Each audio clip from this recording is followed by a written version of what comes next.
आणि यानंतर आपण जाणार आहोत नवी मुंबईमध्ये गणेश नाईकांच्या बालेकिल्ल्यामध्ये। आता उपमुख्यमंत्री एकनाथ शिंदे यांची सध्या प्रचार रॅली सुरू आहे।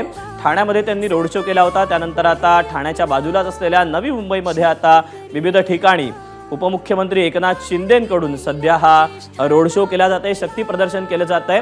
ऐरोलीमध्ये एकनाथ शिंदेंचा हा भव्य रोड शो पार पडतो आहे।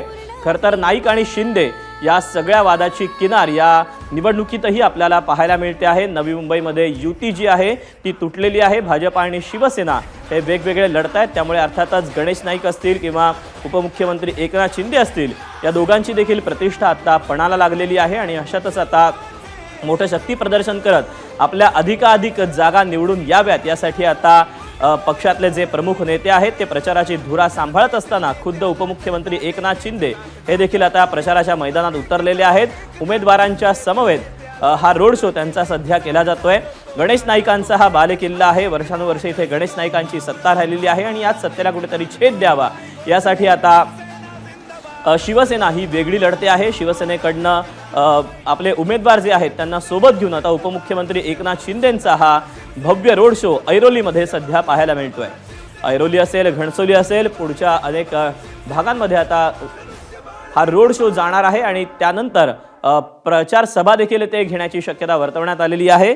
याशिवाय जे उमेदवार आहेत त्यांच्याकडून देखील डोर टू डोर प्रचार केला जातोय। अधिकाधिक मतदारांपर्यंत पोहोचण्याचा प्रयत्न सध्या नवी मुंबईतल्या या सगळ्या उमेदवारांचा पाहायला मिळतोय। तर ठाण्यामध्ये काल रोड शो केल्यानंतर आता एकनाथ शिंदे हे नवी मुंबईमध्ये आलेले आहेत गणेश नाईकांच्या बालेकिल्ल्यामध्ये।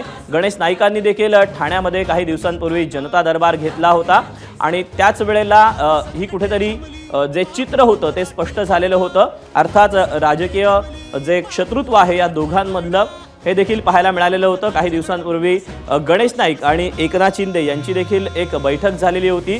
जवळपास 1 ते 1.5 तास ही बैठक चाललेली होती, मात्र त्यानंतर देखील या दोघांमध्ये कुठलाही समझोता होऊ शकलेला नव्हता आणि त्यानंतर आता नवी मुंबईतलं जे लढतींचं चित्र आहे ते अखेर स्पष्ट झालेलं होतं। युती तुटलेली होती आणि त्यानंतर आता दुतर्फा सध्या एकनाथ शिंदे यांना पाहण्यासाठी त्यांचे कार्यकर्ते असतील, चाहते असतील, उमेदवार असतील हे सध्या रस्त्यावर उतरलेले आहेत। या रोड शोच्या माध्यमातून एकनाथ शिंदे हे शक्ती प्रदर्शन करत आहेत।